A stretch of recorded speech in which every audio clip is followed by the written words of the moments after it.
जय हिंद। आप देख रहे हैं दैनिक खबर हरियाणा। आज कारगिल विजय दिवस है। आज का दिन है शौर्य का। जिन शहीदों ने शहादत दी थी, आज उनकी याद में ये दिन मनाया जाता है। हमारे साथ हैं कारगिल योद्धा और पूर्व सैनिक दल के सैनिक। तो चलिए इनसे करते हैं बातचीत। जय हिंद सर। जय हिंद। आज 22वां कारगिल दिवस है। आज के दिन हमने पाकिस्तान के चंगुल से चप्पा चप्पा ज़मीन वापस ले ली थी। जब वो भेड़ियों के बेच में घुस गए थे और हमें सरप्राइज़ कर गए थे, वो हमारी कमज़ोरी थी। लेकिन इसके बाद भारतीय सैनिक जो डटा है वहाँ पे मोर्चों के ऊपर, पाकिस्तान के हौसले प्रस्त हुए। पाकिस्तान को भागने को जगह नहीं मिली। 2 जुलाई से असली संघर्ष स्टार्ट हुआ। हमारे कुछ योद्धा हैं यहाँ पे जो उस लड़ाई में हिस्सा लिया है, जिनके यूनिटों ने हिस्सा लिया है। बहुत ही हर जवान, हर हिंदुस्तानी जवान अपनी ताकत से भी ज़्यादा लड़ाई लड़ा है, भूखा प्यासा रह के लड़ाई लड़ा है।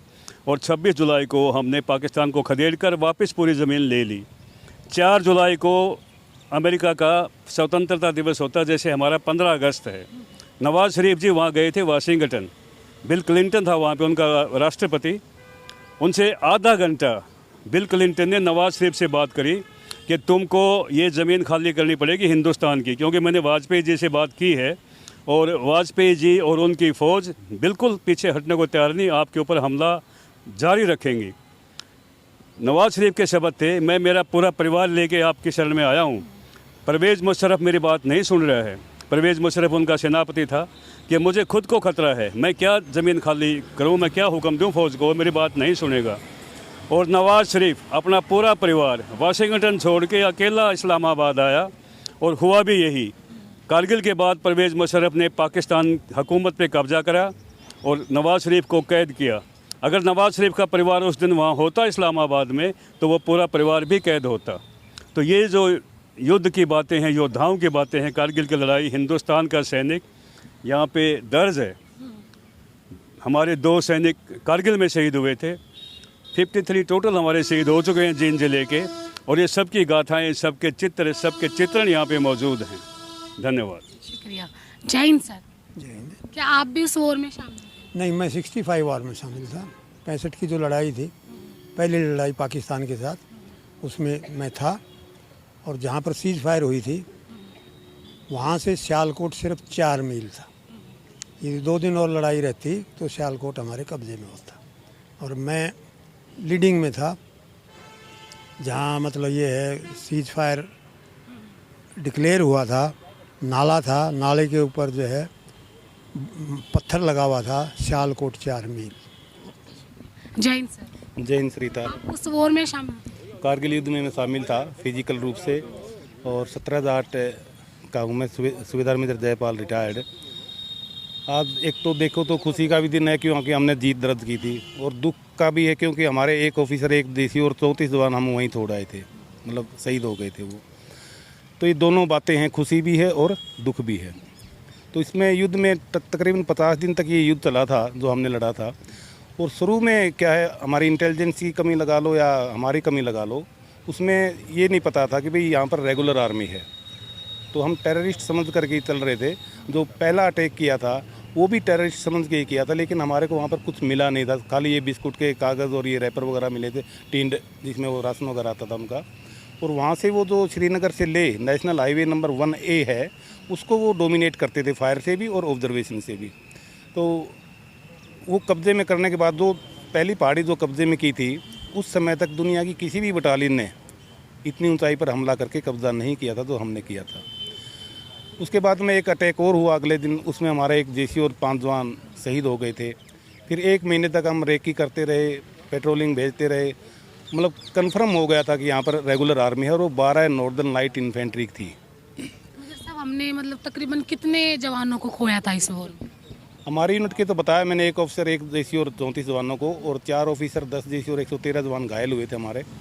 और जो इसमें हमारे को साइटेशन मिला था, एक तो army chief of the army staff की तरफ से मिला था, एक महावीर चक्कर, 4 वीर चक्कर, 6 सेना medal, 20 mention in dispatch, 10 commendation card, total 41। इसके अलावा बैटल ऑनर मस्को और थिएटर ऑनर कारगिल मिला था। जय हिंद सर। जय हिंद साहब। आप उस वॉर में शामिल थे? जी हाँ, हम पहले से डिफेंस के अंदर थे उधर।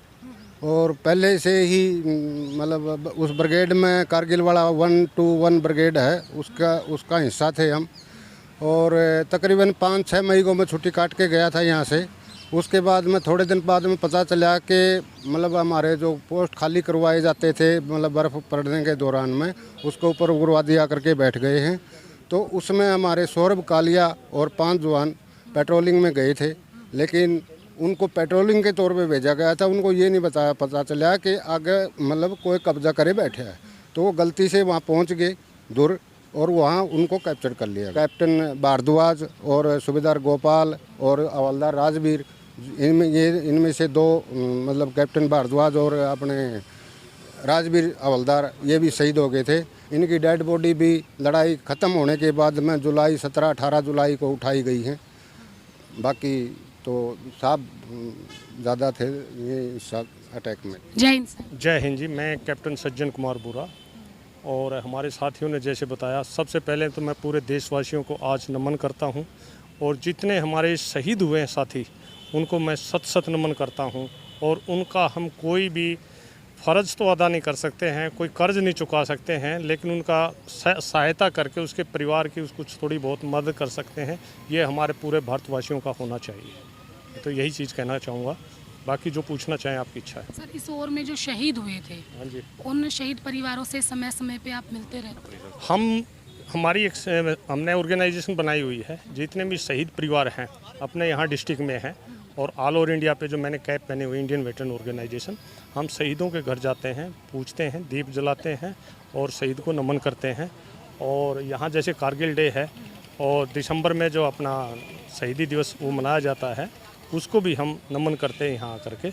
और हमारी ये दिली इच्छा है कि सरकार है 5-7 दिन के लिए उस परिवार को याद करती है, लेकिन आगे भी याद करना चाहिए, उनके आंसू पोंछने का काम करना चाहिए। मेरी ये हार्दिक अंदर से आत्मा की आवाज़ है। ऐसी कहाँ कमियां रह जाती है कि जो सरकार है, कोई भी सरकार ले लीजिए, वो शहीदों के नाम पे, जवानों के नाम पे अपना वोट बैंक बनाती है, लेकिन उसके बाद उनकी अनदेखी करती है? देखिए, ये तो मैं अंदरूनी आत्मा की बात कहूँगा। जो ग्राउंड पे वहाँ लड़ाई लड़ता है, जिसकी एक टांग चली गई, मेरे साथी सूबेदार अमरनाथ साहब यहीं घूम रहे हैं, एक टांग नीचे से उसकी कटी हुई है माइन में। हमारे पुराने योद्धा खड़े हैं, कैप्टन कपूर सिंह गिल खड़े हैं। जब पाकिस्तान ने हमारे ऊपर हिमाकत की, थोड़ी कोशिश की, चाहे 1948 का ले लो, 1965 का ले लो, 1971 का ले लो, 1999 का ले लो, हमने उनको मुंह की खिलाई है। और इतने आपको पता ही है 1971 वार में तो अप्रोक्सीमेट 95,000 सैनिकों को हमने बंदी बनाया हुआ था, और आगे भी हम उसको धूल चटाएंगे। पूरा चैलेंज है। हम भले ही आगे हैं, लेकिन हमारी संतान है वहीं डटी हुई है, अभी भी ऐसी कोई बात नहीं है। और जहां देश को हमारी ज़रूरत पड़ेगी, जितने भी हम यहाँ वर्दीधारी टोपीधारी हैं, आज भी हमारी आत्मा पूरे देश के लिए है और हम देश के लिए समर्पित हैं। राष्ट्र हमारी सर्वोपरि। इनकी एक कंडम है, यहाँ से कटी हुई है कारगिल के दौरान ही? कारगिल में दूसरी जगह। अच्छा।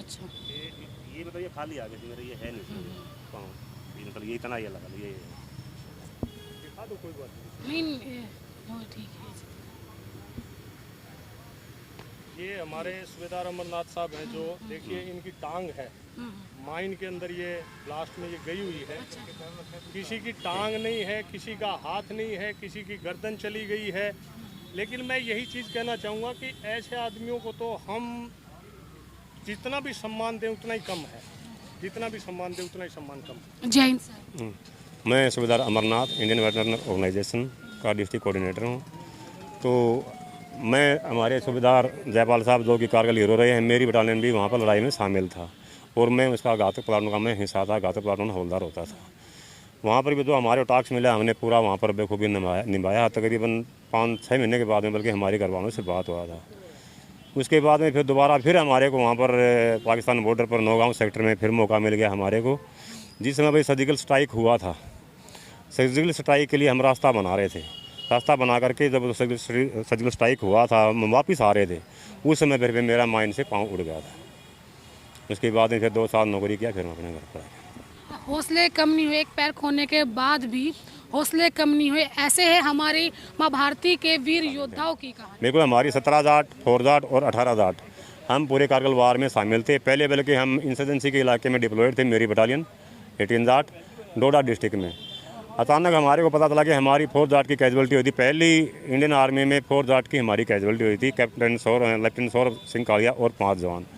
उसी समय हमारी जाट रेजिमेंट में हमारी 18 जाट को भी हमारे को आदेश मिला और 17 जाट को भी आदेश मिला कि आप जल्दी जाइए, आपकी बटालियन जाएगी और आपने वहाँ पर 4 जाट की मदद करनी और लड़ाई में हिस्सा लेना है। हमारे से पहले 17 जाट की साथ में हम उस समय पर लड़ाई पूरी जोरों से चली हुई थी। हमारी 17 जाट बल्कि टाइगर हिल पर वहाँ पर कार्रवाई चल रही थी और 18 ग्रेनेडियर की। फिर रातों रात हम डोडा से चले श्रीनगर रुके। श्रीनगर से फिर गुमरी है जो साहब ने भी बताया था सबसे ठंडा इलाका अपने देश का, वहाँ पर हम क्लाइमेट किया, 2-3 क्लाइमेट किया। फिर रात को ही हमारी बगैर लाइट के गाड़ियों को हम पूरे कारगिल के अंदर चले गए। कारगिल में फिर हमने स्पोर्टिंग किया, हमने 4 जाट को स्पोर्टिंग किया। फिर अचानक पता चला भाई वहाँ पर एक पंजाब थी, 3 पंजाब की कैजुअलिटी कुछ ज़्यादा हो गई थी, उनको फटाफट रिलीव करो। फिर ये बटालिक के अंदर हमारी बटालियन डिप्लॉय हुई थी और वहाँ पर जा कर के हमने कब्जा लिया। फायर चलता रहा, फिर कुछ समय के बाद में फिर ये सीज़ फायर हो गया। शुक्रिया सर। ऐसा है कि जितने भी ये यहाँ खड़े हैं तकरीबन, अभी सूबेदार मेजर जयपाल साहब तो फ्रंट में थे और कुछ सेकंड लाइन, थर्ड लाइन आदमी डिफेंस में रहता है और स्पोर्टिंग के लिए तैयार रहता है। जितने भी ये बंदे उसमें कारगिल के टाइम में भारतीय सेना में सेवारत थे ये, और इन्होंने ये सारी चीज़ें देखी हैं, अपना साझा किया है। और हम तो ये कहते हैं आने वाली पीढ़ी को भी प्रेरणा मिले, देशभक्ति की, राष्ट्रभक्ति की भावना उनके अंदर कूट कूट के भरी जा सके और हमारे देश की तरफ कोई भी आंख उठा के ना देख पाए, हम यही कहेंगे। और मीडिया से भी मैं यही रिक्वेस्ट करूंगा और आप लोगों का भी धन्यवाद करूंगा जो हमारी आवाज़ आप लोग आगे पहुंचा रहे हैं। आप लोगों का बहुत बहुत धन्यवाद। हम ऋणी है सर आप लोगों के कि आपने हमारे लिए जो अपना सर्वोच्च कुर्बान कर दिया। शहीदों ने अब उनके परिवार की, जैसे सर ने बताया कि अब सरकार जो है अनदेखी कर रही है, लेकिन ये जो शहीद सेवा दल है और जो पूर्व सैनिक दल है ये उनकी समय समय पर जो है देखभाल करता है, उनके सुख दुख में शामिल होता है। DK भारद्वाज ने हमें बताया था कि एक शहीद था, उसकी बहन की उन्होंने शादी भी करवाई। हाँ, ऐसा है, जो भी शादी होती है उसमें भी पहुंचने की कोशिश करते हैं, अपनी तरफ से जो कन्यादान है वो भी देने की कोशिश करते हैं। और ख़ासकर मैं एक चीज़ बताऊंगा, जो हमारी वीरांगनाएं हैं उनको गवर्नमेंट की तरफ से जो इंटाइटलमेंट है, जो हकदारियाँ नहीं मिली हैं। हमारे कर्नल DK भारद्वाज साहब भी हैं, हम भी हैं, मैं कैप्टन सज्जन कुमार बुरा और ये अपने सारे साथी हैं, हमारे पुराने योद्धा हैं, सब वो उस चीज़ में कोशिश ये करते हैं कि उनको जितनी सरकार की तरफ से इंटाइटलमेंट मिले तो उनको दिलवाई जाए, पूरे ये मिलजुल करके। हमारी कोशिश ये रहती है ताकि जो दुख दर्द में, अब मान लीजिए ECHS से किसी को दवाई की दिक्कत होती है, किसी को पेंशन की दिक्कत होती है, किसी को नेक्स्ट 4 जो पेंशन में दिक्कत आ रही है, तो उसमें कोशिश ये होती है कि हम उनको मदद कर सकें, खड़े होकर उनकी आवाज़ को आगे बढ़ा सकें और उनका काम को सिंप्लीफाई कर सकें। कैप्टन साहब, बहुत से ऐसे परिवार हैं जिसमें अपने माँ बाप की एक ही संतान था सैनिक, या और उसके बाद उसकी शहादत के बाद उसके माँ बाप ही हैं, तो उनकी किस तरीके से आप लोग? देखिए, अभी एक यहाँ गिमाना गांव से आए हुए थे, आशीष के पिताजी आए हुए थे और वो एक ही थे और उनके पेट के अंदर एक बच्चा था जो लड़की बाद में पैदा हुई है। लेकिन मैं दुख इसी बात का है, जो स्टैचू बनाया जाता है उसकी धूल भी नहीं झाड़ी जाती है कि कम से कम उसको सलूट तो करें, जिसने देश के लिए कुर्बान कर दिया सब कुछ, उसने ये नहीं देखा। लेकिन हमारा विडम्बना है, दुर्भाग्य है, जाति धर्म नाम के ऊपर हम वोट और ये करते रहते हैं। मैं हाथ जोड़ के विनती करता हूँ, उससे ऊपर उठ के हम भारतीय हैं, एक इंसान हैं और इस हिसाब से हम इकट्ठे भाईचारे के साथ मिल के रहें और ये हमारी सबकी कोशिश होनी चाहिए। अभी बिल्कुल ताज़ा लेटेस्ट जो अपने इंडियन वेटरन ऑर्गेनाइजेशन जो शहीदों के घर घर जा करके उनका मान सम्मान कर रही है। अभी 1948 के शहीद जो जीएन के पहले शहीद हैं, अभी पूरी इंडियन वेटरन ऑर्गेनाइजेशन गांव 21 के अंदर गई, बहुत बड़ा 1000-1200 का मेला लगा वहां पर, और पूरे गांव ने उस शहीद के नाम से पार्क का नाम और उसके अंदर एक स्टैचू बनाने का निर्णय लिया और वो काम शुरू भी हो गया है। उसके साथ साथ में सिपाही मनीष अपने रामगढ़ से है, उनका भी सरकार से मंजूरी लेकर के स्कूल का नाम और गांव में उसकी प्रतिमा का अनावरण किया जाएगा। अभी SDM साहब से हम सारे मिले थे वहां पर, उन्होंने भी उसकी मंजूरी दे दी है। खेड़ी में सानिया में पूरे गांव ने शहीद के नाम से पूरा एक गेट बना दिया है, शहीद रणबीर सिंह सौगंध का नाम से पूरा गेट बनाया है और अभी 31 को उसी का बिल्कुल बढ़िया प्रोग्राम पूरा गाँव शहीद के नाम से प्रोग्राम कर रहा है। इसके साथ हमारे घेमाना के अंदर भी हमारी टीम वहाँ पर पहुँची थी और शहीद का वहाँ पर प्रोग्राम किया, उसके श्रद्धांजलि दी गई और गाँव वालों ने भी उसके लिए भी स्कूल के अंदर एक स्टैचू बना दिया गया है। अभी धीरे धीरे पूरे एक्स सर्विस में जिनके लगे हुए हैं, इंडियन वेटरन ऑर्गेनाइजेशन और अपने पूर्व सैनिक संगठन लगे हुए हैं, शहीदों के लिए भी काम कर रहे हैं। कोई भी शहीद के कोई डॉक्यूमेंट की कमी हो कोई आती है तो हमारे कर्नल डी के भारद्वाज साहब हैं जो कि हर समय तैयार रहते हैं। हमारे कैप्टन रेड्डू साहब हैं, गिल साहब हैं, बूरा साहब हैं, ये हर समय तैयार रहते हैं। तो इसके साहब ने भी बता दिया है कि हमारी संस्थाएं जितनी हैं कि शहीदों के लिए बिल्कुल दिल से उनके घर पर भी जाते हैं और उनको इकट्ठा समारोह में बुलाते हैं, उनका मान सम्मान भी करने की कोशिश कर रहे हैं। हमारा परिवार है, हमारे सीनियर हैं, सब मिलजुल करके यही तो चीज़ है। हमारे साथी जो चले गए वो बच्चे हैं, वो हमारे बच्चे हैं, हम मिलजुल के देखभाल करें। सरकार तो हर जगह तक तो नहीं पहुंच पा रही है, लेकिन हम अपनी आवाज़ वहां तक उठा करके जितनी इंटाइटलमेंट है उनको मैक्सिमम दिलवाए जाएं। लेकिन सरकार का ध्यान जो है इसकी तरफ खींचने के लिए हम सरकार का किसी का बच्चा नहीं है, मेरे से सुन लो, किसी मिनिस्टर का बच्चा फौज में है, एक मिनट सुनो, किसी का बच्चा फौज में है जिसका मरता उसको पता लगता है। अब सामने से एक बच्चा है और वो चला गया, कैप्टन बत्रा बर्गे साहब जैसे चले गए हैं, सौरभ कालिया जैसे चले गए हैं, किसी की एक टांग नहीं है, टॉर्चर करके किस हालत में वहाँ गए हैं। वहाँ ग्राउंड पे देखो ना, -60 डिग्री 55 डिग्री टेम्परेचर में जो वहाँ पे अभी भी डटे हुए हैं। हम यहाँ दिल्ली उतरते थे तो ऐसे लगते थे वो बाल कलावा और वो पहन करके ग्लेशियर से आते थे, एयरपोर्ट पे उतरते थे कि ये कहाँ से कौन सी दुनिया से आया है। इनको पता क्या यहीं पे बातें हो रही हैं। जिसका बच्चा वहाँ फ्रंट में खड़ा है उसका कलेजा कैसे रात को नींद आती या नहीं आती वो देखे ना, और फिर वो BP हाई हो जाते हैं। बोला BP हाई तो इसका यहाँ पीछ में आगे हुआ, अरे पीछ में क्या हुआ, वहाँ हुआ है, सीधी बात ये है। और मैं आपको खुल के बोलता हूँ, 5-5 पेंशन उनकी हो रही हैं, जो वीरांगनाएं हैं उनको एडिशनल दिया जाना चाहिए, एडिशनल दिया जाना चाहिए उनको। मैं तो ये बोलता हूँ 5-5 पेंशन, एक बार इलेक्ट हुए उसके बाद दूसरी में फिर हुए, फिर तीसरी में हुए, क्यों? वो नहीं है जो देश के लिए शहीद हुए, उनके बच्चों को कोई सुनने वाला नहीं है। सबसे दुर्भाग्य की बात तो ये है ना, एक MLA 5 बार MLA बनता तो 5 पेंशन उसको, 5 पेंशन उसको। ये खुल के बोलो, आप लोग भी बोलो, हम भी बोलेंगे। मैं बताता हूँ, हाँ, मैं बार वेटरन हूँ, एजुकेशन का हूँ, अनपढ़ फौज थी, बहुतों को पढ़ाया, शिक्षा दी, शिक्षा से वो अनपढ़ जवान ट्रेंड हुए, पहले ज्ञान नहीं था, चाइना वार में हार गए, क्यों मैप रीडिंग हमारा सब्जेक्ट होता है, जब ज़मीनी हरकत का नहीं पता होता कैसे जाएगा। तो अनपढ़ फौज थी उस समय फिर उसके बाद पढ़ी लिखी हुई, उसके बाद 65 की लड़ाई, 71 की लड़ाई इन्फेंट्री के साथ, मैं लड़ाई में भी था खेमकंड सेक्टर में, और वहाँ पर 3 वीर चक्र मिले, फर्स्ट वाइफ GR इन्फेंट्री थी। उसके बाद ये कारगिल हीरो जो हमारे देश के ऊपर मुसलमानों ने कब्जा किया हुआ था, उस जगह पर, उस साइट के ऊपर, जो इन्होंने साहबों ने बताया है कि हम तो पेंशन आ गए थे उस समय, उस साइट के ऊपर लड़ना आसान नहीं है, उस साइट के ऊपर चढ़ना आसान नहीं है, उस साइट के ऊपर राशन पानी पहुंचाना आसान नहीं है। लेकिन MP MLA जितने भी आपके राजनीतिक हैं, पोस्ट हैं, ये अपना एरिया बढ़ा लेंगे, पेंशन बढ़ा लेंगे, सब कुछ कर लेंगे। इनका बच्चा कोई फौज में है? किसी का बच्चा फौज में नहीं मिलेगा, कि एक का भी बच्चा फौज में नहीं गया। इनको चाहिए अपने 5 साल नौकरी फौज में करे, तब पता लगे कि वो जगह कैसी है। रेगिस्तान, ऊँटों के ऊपर कितना, बीकानेर, जैसलमेर और जितने भी रेत के टीबे हैं उनके ऊपर चलना आसान नहीं है, पानी भी नहीं मिलता। सैनिक शक्ति बढ़ाने के नाम पर या शहीद परिवारों को सम्मान देने के नाम पर ये समय समय पे राजनीति करते रहते हैं, इसमें कोई शक नहीं है, अभी भी कर रहे हैं। हमारे जब मोदी जी ने भी ये कहा था, हम तो मनरेगा के पेंशन के लिए अभी भी लड़ रहे हैं, जंतर मंतर पर अभी बैठे हैं, किसानों के साथ हम बैठे हैं, किसानों का भी यही झगड़ा है, उनके लिए फ़ायदा करिए। तो मैं तो धारा 370 हटा दी। मैं वहाँ रहा हूँ उग्रवाद में, कुपवाड़ा डिस्ट्रिक्ट में, हेडक्वार्टर में, वहाँ का मरते जलते सब कुछ देखा मैंने, लूटते देखा, बलात्कार होते देखा। और बोलो, वो उग्रवाद वो किसी के नहीं है उग्रवादी, इसीलिए उनको 370 तो हटा दी, लेकिन वहाँ बसाओ तो सही। हमारी फौज का जवान एक जवान दाढ़ी के ऊपर बैठा हुआ है, वहाँ अपने बच्चों को जाके दिखाओ, उस बर्फ़ के अंदर जहाँ 20-20 फुट बर्फ़ गिरती है उसके अंदर भेज के देखो कैसे वो रहते हैं, कैसे वो दाना पानी खाते हैं। जीना तो सबको है, ऑक्सीजन सबको चाहिए। हम ये कहते हैं ऑक्सीजन तो सबको, वहाँ ऑक्सीजन भी नहीं है, ऐसे हालात हैं। तो जो सब कुछ हो गए टेढ़े।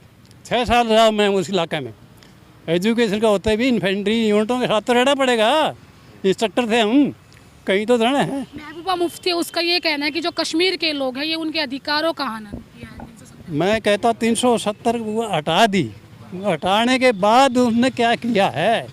अब जितने भी ब्राह्मण परिवार बताता हूँ मैं, यहाँ पर मेरे साथ बैठ के आए हैं, जो बाग बगीचे महल छोड़ करके आए हैं, जो सेबों के बगीचे थे। मैं पटन में वहाँ रहा हूँ, पटन में फैमिली के साथ रहा, उस समय उग्रवाद नहीं था। लेकिन 71 जो 90 में शुरू हुआ रूबिया कांड से, तब उग्रवाद शुरू हो गया। तब देखा हाल, बुरा हाल देखा। तो जवानों का ही बुरा हाल होता है, तो इसलिए सर्चिंग में जाते हैं तब भी गोली। हमारे जवान को गोली मारने का अधिकार नहीं दिया, नहीं कि इसकी हिम्मत थी जो कि वहाँ पर आ जाए। हमारे जवान तो हाथ बंधे हुए, हुक्म मिलेगा तो होगा नहीं। तो इसलिए आज कारगिल डे है, कारगिल शहीदों का मैं नमन करता हूँ और आप लोगों का शुक्रगुजार हूँ जो कि आप लोगों ने ये मीडिया हो गए कवर किया है। धन्यवाद बेटा। सरकार से क्या गुहार लगाना चाहिए? सरकार से तो गुहार ये है कि जो फौजी आता है रिटायरमेंट के बाद, मतलब 16 साल के बाद पेंशन आ जाता है, तो उसकी उम्र कितनी होगी जवान की? 34-35 साल। तो सरकार से दे उनको अच्छी जगह सेट किया जाए और उनको सर्विस दी जाए।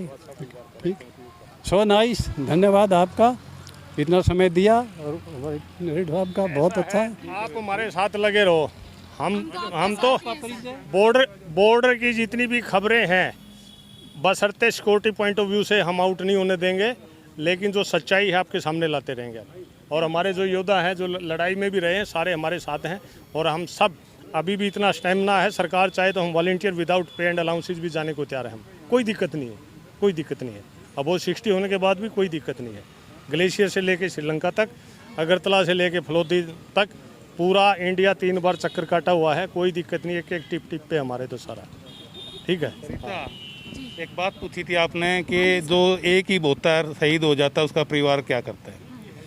एक बिल्कुल आंखों देखी और जिंदा मिसाल देता हूँ मैं। एक हमारे यूनिट का अनुज नैयर था, कैप्टन अनुज नैयर, और वो अकेला था माँ बाप के, और महावीर चक्र से सम्मानित है। उसकी क्या बोलते हैं मंगनी हो चुकी थी, तो जो रिंग थी रिंग सेरेमनी की वो पहने हुए था, और एक पर्स। अटैक से पहले दिन उसने वो उनके कंपनी कमांडर को दे दिया कि आप रखो। बोला नहीं ये पहन के जाओ, बोला आपको बोला मोटिवेट हो गए। बोला नहीं सर ये रखो। जब वो अटैक में जाने लगे तो सीओ साहब बोला भाई तू ये क्यों छोड़ के जा रहा है? बोला मैं इसलिए छोड़ के जा रहा हूँ, हो सकता है मैं मारा जाऊँ या कुछ हो जाए, ये मेरी बहुत बढ़िया निशानी है और ये दुश्मन के हाथ में नहीं लगनी चाहिए। और वो शहीद हो गए थे, एक ही थे अपने माँ बाप। एक चीज़ है ना, 1-2 का क्या चक्कर है। मैं अकेला रहा हूँ, 31 साल 3 महीना सर्विस करके आया, वॉलंटियर है, 10 पैरा कमांडो के साथ रहा, श्रीलंका में रहा। क्या है, आपके सामने खड़ा हूँ, क्या है? अकेले आए हम, अकेले जाना है। और जो निश्चित है जिस दिन उस दिन मौत आनी है। धड़ाम होती, जिसके नाम की जो बनी वो लगेगी, जिसकी नहीं बनी नहीं लगेगी। उसमें क्या दिक्कत है? कोई ऐसी बात नहीं है। ठीक है, सारे अकेले हैं, इतने भावुक मत हो। भावुक नहीं, इमोशंस के साथ लड़ाई नहीं लड़ी जाती है। ठीक है। हाँ, तो ये कहानी है उन वीरों की जिन्होंने अपना सर्वोच्च देश के लिए कुर्बान कर दिया। ऐसे वीर योद्धाओं को हम बारंबार प्रणाम करते हैं और शायद 7 जन्मों तक हम उनका ऋण नहीं उतार पाएंगे। सरकार से ये गुहार लगाना चाहूँगी कि शहीद परिवारों की अनदेखी ना करें, उनके लिए जितना हो सके उतना करें। और जो हमारे नागरिक हैं, हिंदुस्तान के नागरिक हैं, जो अपने घरों में अपने परिवार के साथ रह रहे हैं, सुख सुविधाओं के साथ रह रहे हैं, उनसे भी मैं ये अनुरोध करना चाहूँगी और ये गुजारिश करूँगी कि फौजियों को, सैनिकों को वो सम्मान दे जो आप अपने भगवान को देते हैं, अपने आराध्य देव को देते हैं। जय हिंद, जय भारत और वीर शहीदों को नमन।